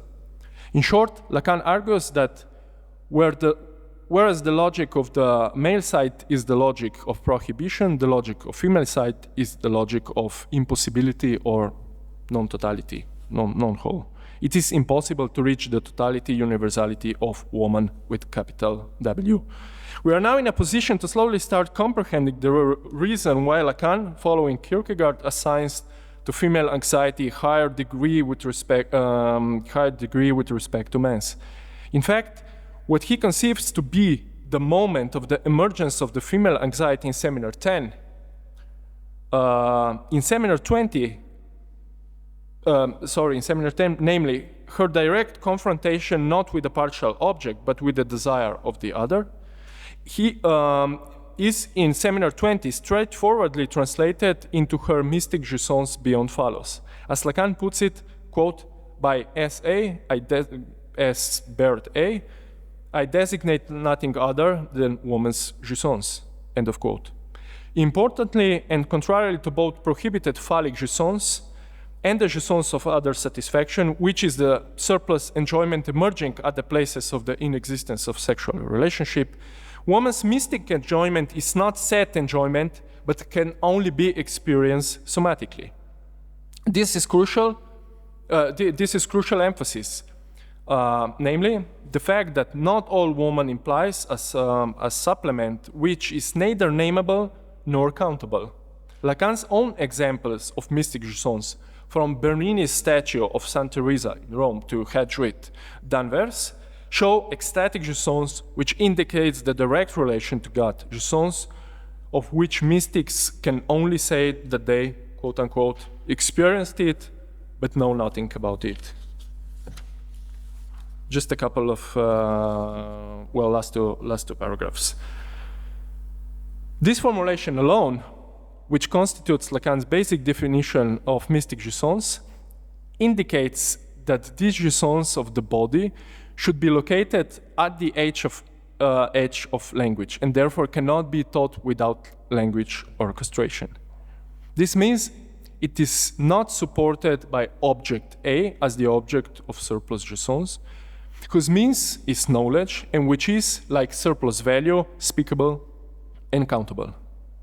In mystic jouissance, we don't deal with the jouissance of the object, but with the ecstatic jouissance of the lack in the other, of the gap, which is nothing other than absence of God's name.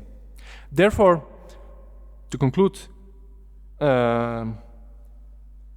more intense anxiety in woman, which we could regard also as anxiety beyond phallus, derives from doubling subjective anxiety caused by phallic jouissance with the experience of mystic, strange, and extra, and plus, something more, jouissance of the body beyond phallus, which emerges in direct relation with the signifier of the like in the other.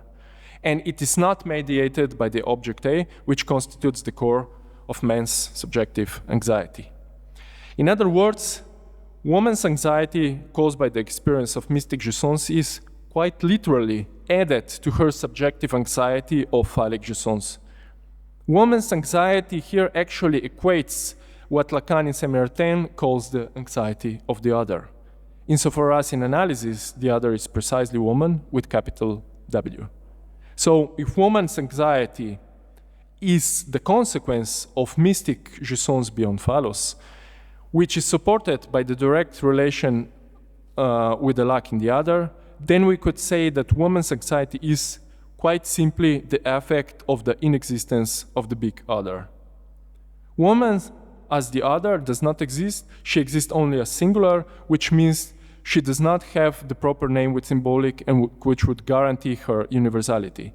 Man's anxiety is less intense because the object A which generates subjective anxiety already is the materialization of the void, already is the positivation of the lack of being, whereas woman anxiety derives from the direct relation with the lack in the other or the void.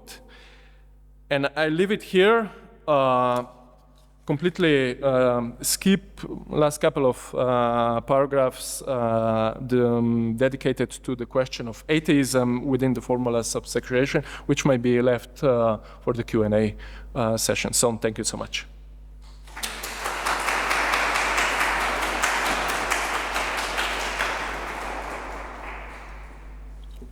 Thank you, Boštjan. Can I invite Alejandro and Arka to join the stage? And we'll take first one question for Boštjan. He deserved it. What? You deserved the question. Okay. No. Is there a question for Boštjan first, and then we'll take 20 minutes perhaps for discussion. So you know.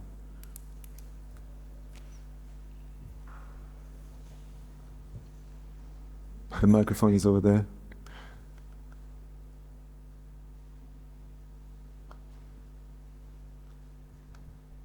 Okay, no questions. So I had a question for Alejandro. Can I begin with this one? So because I precisely know what I wanted to ask, and perhaps you two both can join, because it's kind of it is a common denominator in a way. I mean, it's a common topic, not just so direct. I was just a very simple question. Would you, Alejandro, take mass psychology, Freudian mass psychology, as something metapsychological or not?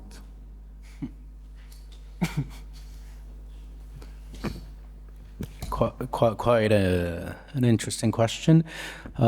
Just to be brief, because I want to hear Arka and Boštjan.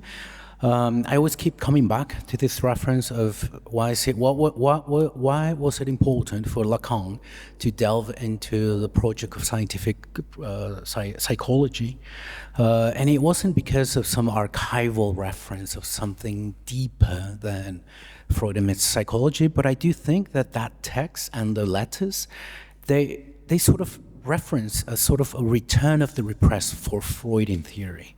And I do think that Lacan found something in that. Mm-hmm. So in that sense, coming back to your question, there is something metapsychological in thinking the theory itself. Yeah, I agree. I mean, it's yeah. Sorry, but it kind of has the same, perhaps, like something that gets invented. It's like more like a metapsychological supplement to a cultural studies. How would you say? I mean, just like you have like metapsychological supplement already in the interpretation of dreams. I would say the 7th chapter is a metapsychological supplement to the interpretation of dreams, like the whole, the other part. So, Boštjan, perhaps you can now. You have time to explain the part that you left out. So, because I'm wondering what this is about. So, what is the I kind of get I mean, I kind of think what the point would be, but perhaps it's best for you to explain. It's a really condensed argument, and it's. Should I really go into this? Because it's a comparison between. It's a brief. Maybe I can just begin, like. No, I mean, short quote from Badiou. Nobody wants you to have another lecture. No.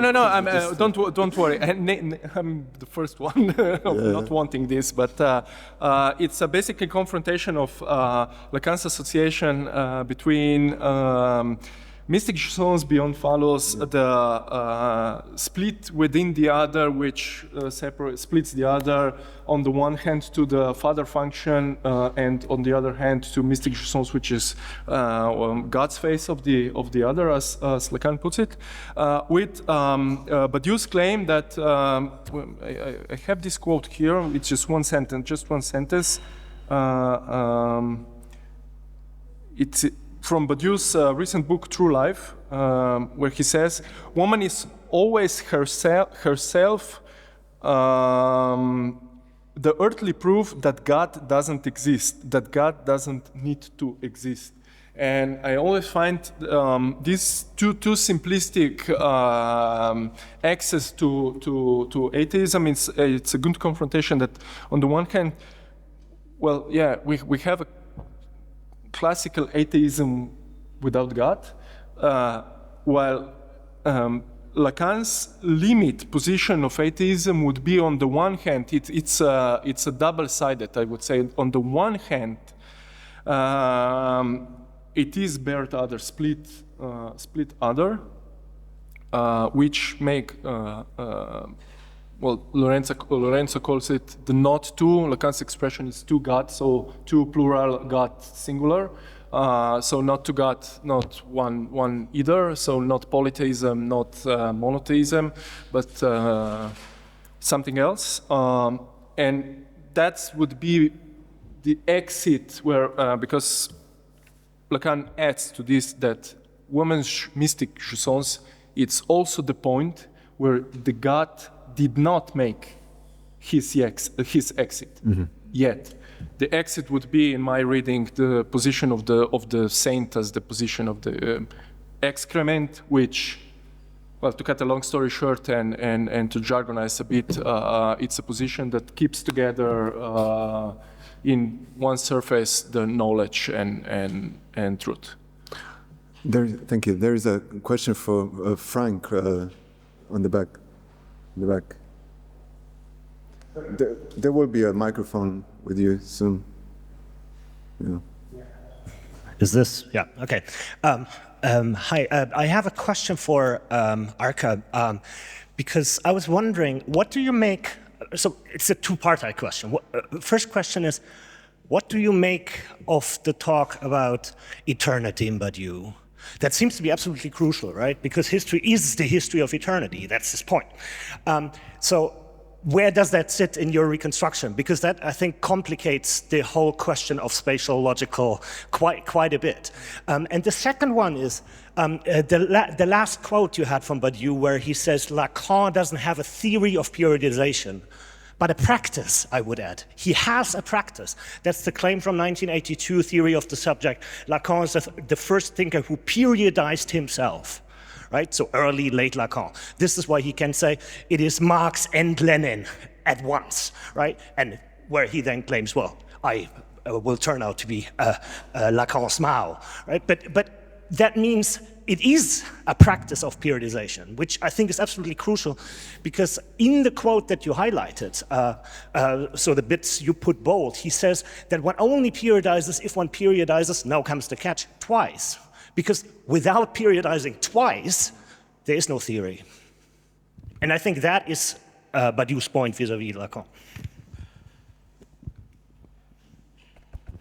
Thank you. That's a great question. In fact, the idea of eternity in Badiou, which is almost always an invocation of Plato in a sense, the eternal qua time.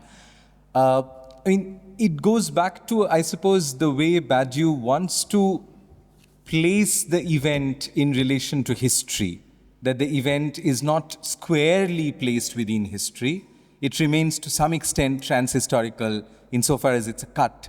But then it also inaugurates a certain historical sequence. There is no history in Badiou in that sense, but there is, of course, always a very strong notion of a historical sequence, a sequence that is opened by the event, as it were. How eternity comes back to the spatial and the temporal, I don't really have an answer at this point. I'll have to think about this, but I've noted the question. It's a very important question. But just to see if I'm getting you right, would you argue that eternity is a sort of spatialization of time? Or is there a way in which the space-time coordinate works together in the notion of eternity? Think of the space of absoluteness that you introduced in the Yeah. premise of truth, Yeah. which measures the truthness of truth. Yeah. It's a space and it's real. That's the whole point.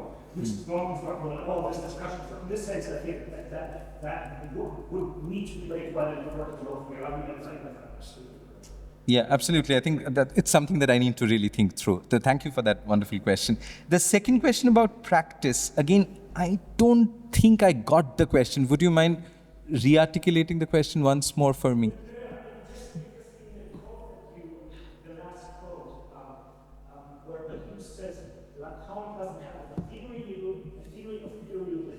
Yeah. I think one way of reading this is, but he has to practice. How Yeah. do we know? Because he absolutely reformats his position. Why doesn't he have a theory? And that is also the problem, because one only has a theory of periodization when one periodizes twice. Yeah. Yeah, I mean, one problematic that I didn't go into is Miller's development, especially the development on the one and the one of jouissance as iteration, as opposed to repetition.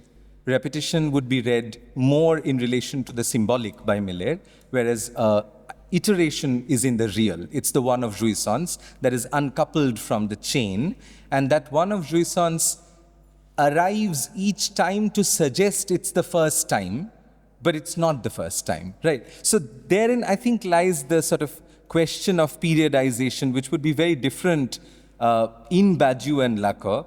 In Lacan, it's, if at all there is a periodization, it's a periodization by the swarm of S1s that each time mark a 1, not a 2. So there's no S2 there. There's no S1, S2 collusion. It's a swarm of S1s, as he would say in Seminar 20.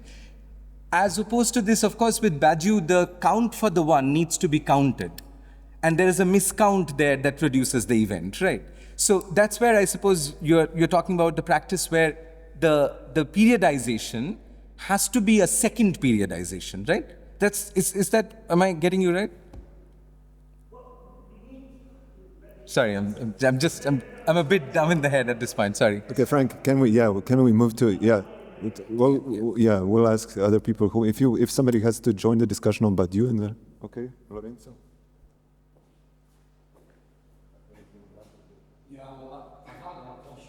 All of you, but actually, if I have to select one question, it's also for Arka.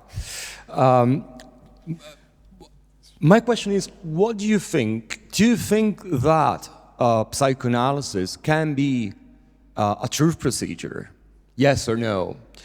Can Lacanian psychoanalysis be thought and practiced in terms of a fifth condition? Because I think that I'm working on very similar issues at the moment, and I sympathize with a lot of what you said, but at the end of the day, that is the crucial question. Because on the Badiou side, Badiou at times comes very close to saying, not what he usually says, that is to say that love is a truth procedure, and that it, for me, is totally incompatible with Lacanian psychoanalysis. At times, for instance, in Théorie axiomatique du sujet, he comes very close to saying the discourse of analysis, the interminability of analysis could be thought as a truth procedure. At other times, it seems to rule out that. And then if you look at the same big question, the $1 million question, from the Lacanian perspective, you have those who would say, no, I mean, the discourse of analysis, which is not just the discourse of the analyst and of the analytic cabinet, cannot be thought in those terms. And there are other, even practicing analysts, I'm thinking of Mohammed. Mohammed comes very close to say that the end of analysis is the beginning of analysis, and I would add, the beginning of analysis that follows the end of analysis is very close to something like a truth procedure in blunt terms. So, you know, like, I made my choice. I think, yes, this is the wager for us Lacanian philosophers, but I understand why one might be hesitant going in that direction. So, are you for the yes or the no, basically? I would say yes if we consider the sort of post-analytic movement that you sort of talked about there, right? And I think that's where Badiou's problem is. Badiou wants a very concrete answer, a very systematic answer about that end of analysis, which he doesn't really get when he's, because he would even claim in this seminar that there's no direction of treatment in Lacan. And the long essay that he wrote on the direction of treatment has nothing on the direction of treatment. So I'm not necessarily agreeing with that, of course.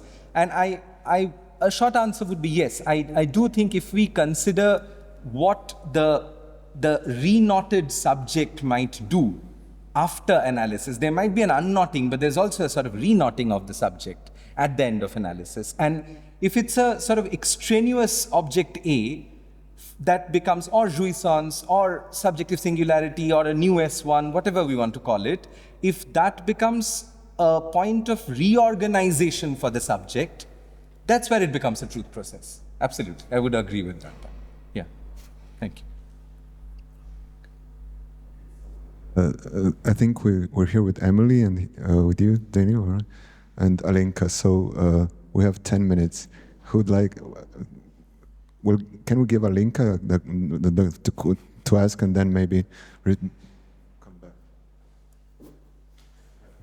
Thank you. No, I actually have a kind of very simple comment, more even than a question, relating to Alejandro's talk and the question that has been already raised of the how to think this shift from guilt to duty, let's say, and I think it's I just remembered that there was a psychoanalyst, perhaps even Jacques-Alain Miller, who said at some point that what psychoanalysts are observing these days, or some time ago, a while ago already, was that not only people suffered because of this or that symptoms like depression, but they felt guilty because they were depressed. So this kind of, and in a way, this could be a direct, step to saying, okay, because you are depressed, so you are guilty of this, so you have to do, this is where duty comes in. The duty is to get rid of depression at all price.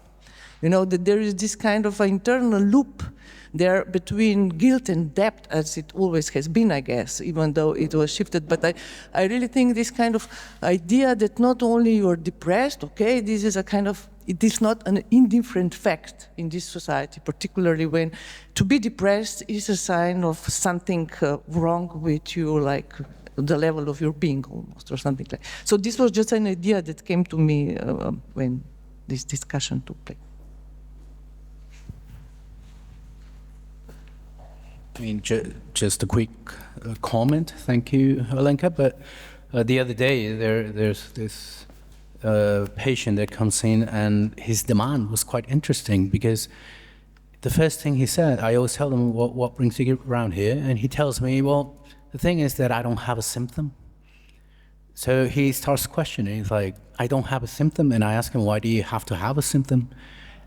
So in that sense, it's quite interesting that, yes, there is something about this current contemporary demand that trying to link a bit about what Lorenzo was saying about this end of analysis, this continuity, and I can't help thinking about the title of this event, which is to be continued. So rather than thinking the end of analysis, rather than thinking the end as an end point, I'm just formulating, trying to link to what Lacan says in Seminar 20 about that which stops not being written. So in a sense, it always gives me the feeling that practically there's an end, but there's always a continuity. And what I'm trying to think is, what is that continuity? How do you endure that continuity rather than just, okay, you finish your how many sessions and that's it? So I'm just trying to link that to what does it mean to continue in analysis?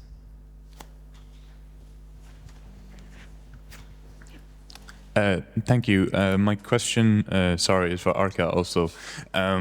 And I think my question refers most specifically to the very beginning, or even the title of your project in the paper is the question of discourses. And I'm wondering where you would sit on Badiou's own concept of discourses, because it's a very underexplored topic in Badiousian scholarship, is because he has 4 of them, right? And they help us navigate the 4 fundamental concepts of the subject, as he coins them, right? And those discourses, right, are fatalism, nihilism, belief, and confidence. And I think that, which he enumerates in the very, very last session in Theory du Sujet. And I'm wondering also if that has any relationship then in your argument to the other moment in that same book where Badiou refers to Lacan's 4 discourses under the name of the Communist Party, right? Because he claims that the Communist Party is the master, the university, the hysteric, and the analytic discourse, right? And I think the point that he's trying to illustrate with that identification is that there is a consistency of the real, right? I think so we don't have to just always fall back to consistency of the symbolic, right? I think, and it's interesting, right, that your argument identifies the very site where Badiou parts ways, or even maybe one could say pushes Lacan past himself. That's his gesture, right? In the very site of the logical time essay, which regards to the algebra topology problem, right? So I'm wondering if Badiou's own concept of discourses figure in your configuration or mutual superimposition of the 4 discourses. Thank you. Yeah, thank you for that question. I again apologize for overstepping time. The paper that I wrote was around 7,000 words, and there was more of notes there. And in the notes section, there were sections that I wanted to initially sort of devote to the theory of the subject. Eventually, I didn't, partially because I wanted to sort of focus on their disagreement. And I feel in the theory of the subject, there is more agreement with Lacan than disagreement. Because at that point, he's still the Lenin of psychoanalysis, the Mao of psychoanalysis, or whatever, in those rhetorical gestures that Badiou has. Whereas the critique becomes much sharper. Not that there is no critique. That problem about periodicity is mentioned in the theory of the subject as well. But the critique becomes sharper, almost in a quasi-dismissive tone, shall we say, in the seminar on Lacan and anti-philosophy, right? So, but I did not really think about the axiomatic discourses that he mentions in the theory of the subject exactly in line with the Lacanian discourses, because he himself has kind of mapped it. And almost in that sort of one-on-one correspondence way, which I was trying to complicate a little bit. So there was partially a strategic decision not to go into that mapping, which he himself has done. And I was trying to show how that mapping may not always be as categorical as he makes it out to be in the theory of the subject. But I did not go into that text for this reason. Yeah, but we could discuss this more. There might be questions. Do you want to add some? No? I thought, yeah. Okay, thank you. Thank you all 3 again. Let's go on the next.